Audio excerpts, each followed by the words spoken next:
Ahmed Sharifullah, right? Just in 3 years, the Biden administration couldn't bring this man to justice. In a month, through our intel sharing relationship, the great work of Director Radcliffe, Pam Bondi, Kash Patel, he landed overnight. The president it was emotional, but he was thrilled to be able to call those families and say this monster is going to be brought to justice.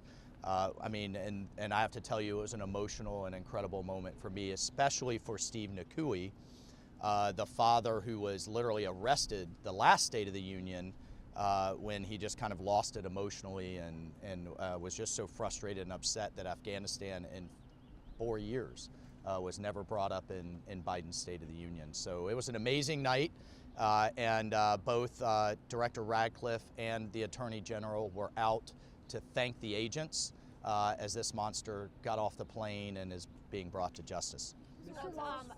Secretary Lutnick kind of seemed to imply that perhaps the president is going to be paring back some of the tariffs today. Are there plans to meet in the middle with Canada and Mexico to roll any of those back? Can you share anything? Yeah, nothing that I can share. I can tell you in literally a month, we've got 30,000 Mexican National Guards members on not only our southern border, but their southern border. The 29 cartel heads that have been extradited, the U.S. has been asking for years and years, is truly historic.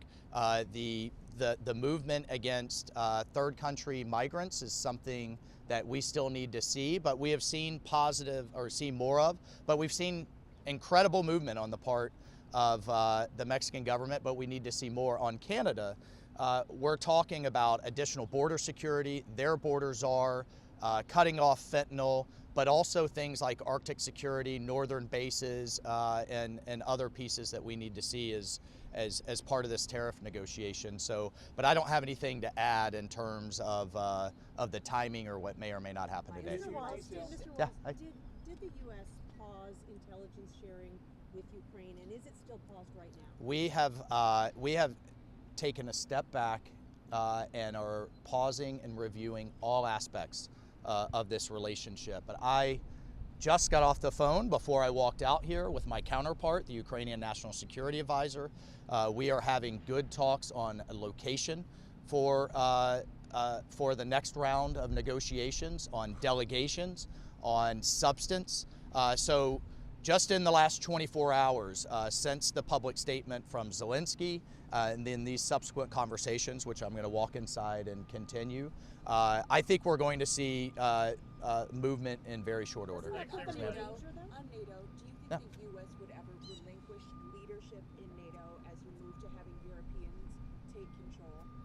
Relinquish leadership in NATO? Not having No, there's two different things. The U.S. supports our NATO allies. We support Article 5.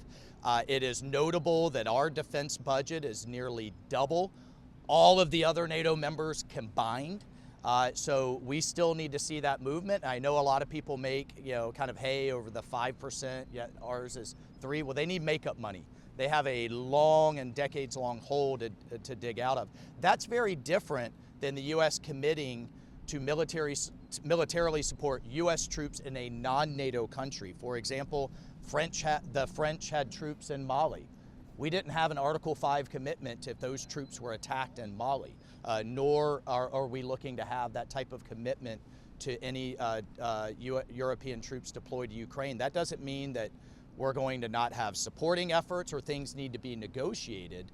Our point to President Zelensky is, you don't negotiate all of those details before we even know if we can get both sides to the table. I think we've seen movement in the last 24 hours that the Ukrainian side will actually come to the table and negotiate a partial truce, a full truce, and then a permanent peace. Thank you. Really quickly, Thank you. Starmer and Macron said they may be coming here with Zelensky next week.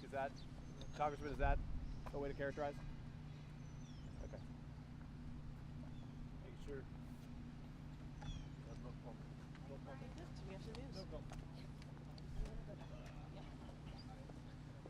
Don't want to get the mic.